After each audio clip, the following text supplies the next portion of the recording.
Hey guys, wanna know how to delete your account in MetaTrader 4?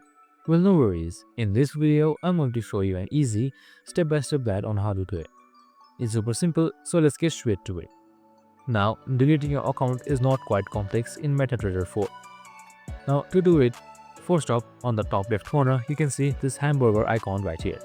Click on it. Now, once you've done that, you can see your account name and your account details on the top left.